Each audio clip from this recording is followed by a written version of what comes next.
আমাদের দেশের জাতীয় সঙ্গীত পরিবর্তন করার জন্য অনেকেই বলাবলি করছেন, এটা পরিবর্তন করা উচিত কিনা, ইসলামের আলোকে জানতে চাই।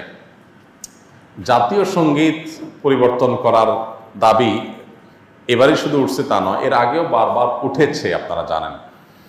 কেন উঠেছে সেটা নিয়ে তর্ক আছে, বিতর্ক আছে, এটা উঠা উচিত কিনা বা এই সঙ্গীত থাকা উচিত কিনা, বা জাতীয় কোনো গীত, জাতীয় কোনো স্লোগান থাকা উচিত নাকি সেটা পরিবর্তন করা দরকার, সেটা নিয়ে আলোচনা হতে পারে।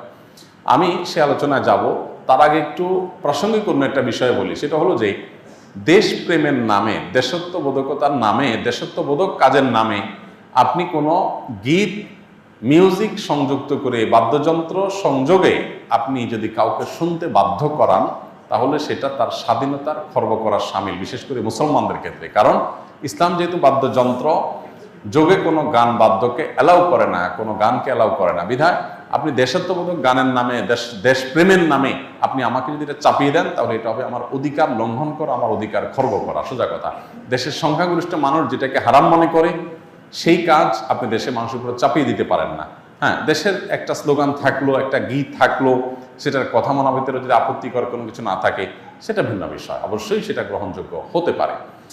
এবার আসা যাক এই গানটা নিয়ে, যে আমাদের যে জাতীয় সঙ্গীত আছে, আপনারা জানেন যে রবীন্দ্রনাথের লেখা এই গানটি বাংলাদেশের জন্মেরও আরো বহু আগে তিনি লিখেছেন। এই গীতটা মূলত বাংলাদেশকে কেন্দ্র করে লেখা হয়নি। বাংলাদেশকে কেন্দ্র করে যেটা লেখা হয়নি, সেটা কেন বাংলাদেশের জাতীয় সঙ্গীত হতে যাবে, এটা একটি বিষয়। আরেকটা বিষয় হলো, যেই গীতের মধ্যে কোথাও বাংলাদেশ শব্দটাই নেই, সে গীত কিভাবে এদেশের জাতীয় সঙ্গীত হতে পারে? বিধায় আমি তো মনে করি যে এই দাবিটা অযৌক্তিক না, যে আমাদের জাতীয় সঙ্গীত পরিবর্তন করা এটা সময়ের সবচেয়ে গুরুত্বপূর্ণ দাবিগুলোর মধ্যে থেকে একটি।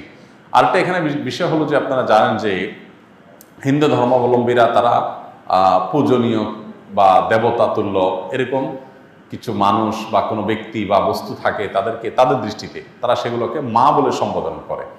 ইসলাম আমাদেরকে এরকম কোনো ধারণা দেয় না। মাতৃভূমির প্রতি ভালোবাসা এটা একটা স্বকীয় বিষয়, এটার জন্য মুসলমান হওয়া প্রয়োজন নাই, এটার জন্য মানুষ হওয়া যথেষ্ট। শুধু মানুষ কেন, অন্যান্য প্রাণীর মধ্যেও কি আছে, নিজের ভূমির প্রতি নিজের টান আছে। একটা কুকুর, একটা বিড়াল, একটা প্রাণীও দেখবেন যে সে যে ভূমিতে থাকে, বসবাস করে, বা যে ভূমিতে তার জন্ম বেড়ে ওঠা, সেটার প্রতি তার সহজাত একটা টান আছে। সেখানে মানুষের মধ্যে তো অবশ্যই আছে।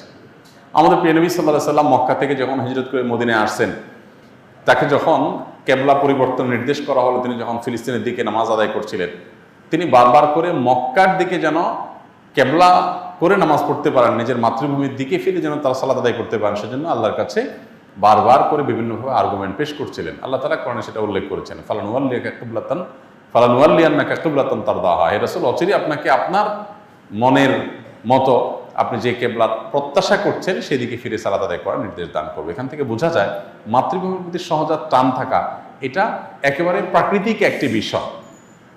বিধায় এটার জন্য কোনো জাল হাদিস বানানোর কোনো প্রয়োজন নাই, যে হব্বুল্লাতন মিনাল ঈমান, দেশপ্রেমের অঙ্গ, এরকম কোনো হাদিস নবী সাল্লাল্লাহু আলাইহি ওয়াসাল্লাম বলেন নাই। নবী সাল্লাল্লাহু আলাইহি ওয়াসাল্লাম নিজেই নিজের মাতৃভূমির প্রতি তার ভালোবাসা ছিল। সো একজন মানুষ হিসেবে আমাদের মধ্যে সেটা থাকবে, দায়িত্বশীলতা থাকবে, সেটাই স্বাভাবিক।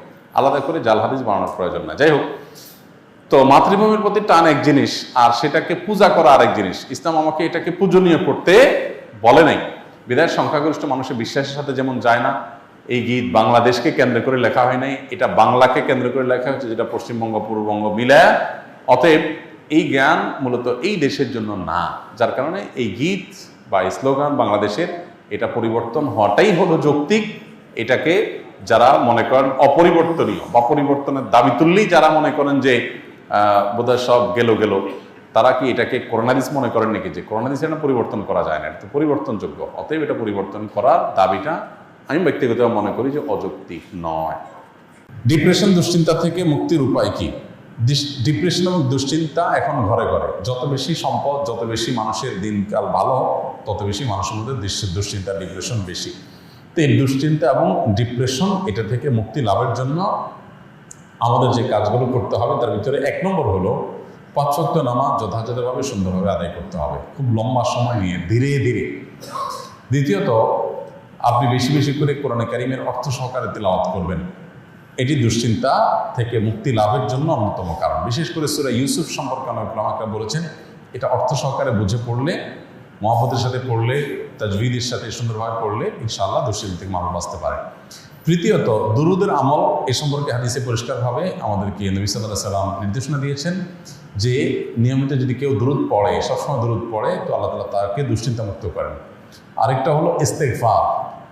ইস্তেগফার যদি কেউ নিয়মিত পড়েন, তাকেও আল্লাহ তাআলা দুশ্চিন্তা থেকে হেফাজত রাখেন। আর এছাড়া দুশ্চিন্তা থেকে মুক্তি লাভের জন্য একটা বিশেষ দোয়া আছে, নবী সাল্লাল্লাহু আলাইহি ওয়াসাল্লাম পড়তেন, আল্লাহুম্মা ইন্নী আউযু বিকা মিনাল হাম্মি ওয়াল হাযান ওয়া আউযু বিকা মিনাল আজজি ওয়াল কাসল ওয়া আউযু বিকা মিনাল বুখলি ওয়াল জুবন ওয়া আউযু বিকা মিন গালাবাতিদ দাইনি ওয়া কাহরির রিজাল। এই দোয়ার প্রথম অংশ যেটা, আল্লাহুম্মা ইন্নী আউযু বিকা মিনাল হাম্মি ওয়াল হাযান, আল্লাহ আপনার কাছ থেকে দুশ্চিন্তা, পেরেশানি, ডিপ্রেশন থেকে আমি পানা চাই, এটা বিশেষ করে পাঠ করবেন। আর এমনিতে নবী সাল্লাল্লাহু আলাইহি ওয়াসাল্লাম নিয়ম ছিল, কানাইজা হাযাবাহু আমরুন ফাযা ইলাস সালাহ, কোনো বিষয়ে যখন তিনি পেরেশানিতে পড়তেন নামাজে চলে যেতেন, 2 রাকাত নামাজ পড়তেন। আর এর বাইরে বিশেষ করে ভোর রাতে তাহাজ্জুদের সময় উঠে নিরিবিলি আল্লাহর সাথে একটু মন খুলে কথা বলেন, ইনশাআল্লাহ আল্লাহ তাআলা আপনার মানসিক অশান্তি দূর করবেন। আমি এক জাহেল ফ্যামিলির আলেম। আমার পারিবারিক অবস্থা এমন যে কেউ কারোর সাথে একান্ত প্রয়োজন ছাড়া কোনো কথাই বলে না। তবে গত 2-1 বছর আগে নিজে থেকে আগ্রহে সবার সাথে হাসি খুশি মজাক করার অনেক চেষ্টা করি, কিন্তু মানুষ তো অভ্যাসের দাস, সেই হিসাবে তাহার হয়ে ওঠেনি। এক্ষেত্রে আমার করণীয় কি? দেখুন, আমরা সবসময় বলি যে পরিবার যদি পরিপূর্ণ দিনদার না হয়, তাহলে সবাই আসলে দিনের উপরে চলতে পারে না, খুব কঠিন হয়। এখন পরিবারের যদি বেশিরভাগ সদস্যই জাহেল হয় বা দিনের ছোঁয়া থেকে দূরে থাকেন, তাহলে তাদেরকে আমরা দিনের পথে আনার জন্য চেষ্টা করতে পারি। কিন্তু হেদায়েতের মালিক কে? আল্লাহ। আপনি চেষ্টা করতে পারেন, আল্লাহ যদি হেদায়েত না লেগে থাকেন তার নসিবে, তাহলে আসলে সে হেদায়েত পাবে না। এখন চেষ্টাগুলো কিভাবে হতে পারে? কয়েকটা ওয়ে হতে পারে। নাম্বার 1, নিজেদের সুন্দর আচরণ, উত্তম ব্যবহার, উত্তম আখলাক দিয়ে আপনি তাদেরকে আপনার প্রতি আকৃষ্ট করতে পারেন। অনেক ছেলে আছে বাবাকে দিনের দাওয়াত দেয়, বাবার কথা শোনে না, হয়তো তার বাবা টাকা পয়সার জন্য স্ট্রাগল করছে, তো আপনি তাকে দাওয়াত দেওয়ার জন্য অনেক বেশি সিরিয়াস হয়ে যান, হালাল উপার্জন করে বাবার অভাব দূর করে দেন, তখন দেখবেন বাবা আপনার কথা এমনিতেই শুনবে। তো এইভাবে পরিবারের সদস্যদেরকে বৈধ উপায়ে তাদেরকে কনভিন্স করার চেষ্টা করতে হবে। এর বাইরে তাদেরকে হেদায়েতের জন্য আল্লাহর কাছে চোখের পানি ফেলে দোয়া করতে হবে। আমরা অনেকে শুধুমাত্র ওয়াজ নসিহত করে ছেড়ে দিই, আমি আল্লাহর কাছে দোয়া করবো। আসল তো তার দিলের মালিক আল্লাহ তাআলা। আবু হুরায়রা রাদিয়াল্লাহু তাআলা আনহুর মা মুসলমান ছিলেন না। তিনি মুসলমান হওয়ার কারণে তার মা তাকে শারীরিকভাবে টর্চার করতেন, কিন্তু মা যেহেতু কিছু বলতে পারতেন না, নবীজির কাছে এসে দোয়া চাইছেন, হে আল্লাহ রাসূল, আপনি একটু দোয়া করে দেন আমার মায়ের জন্য। আল্লাহ তাআলা দোয়া করেছেন, আল্লাহ আবু হুরায়রার মাকে আপনি হেদায়েত দান করেন। তিনি পরে যায় দেখেন তার মা ঈমান আনার জন্য প্রস্তুত হয়ে বসে আছেন।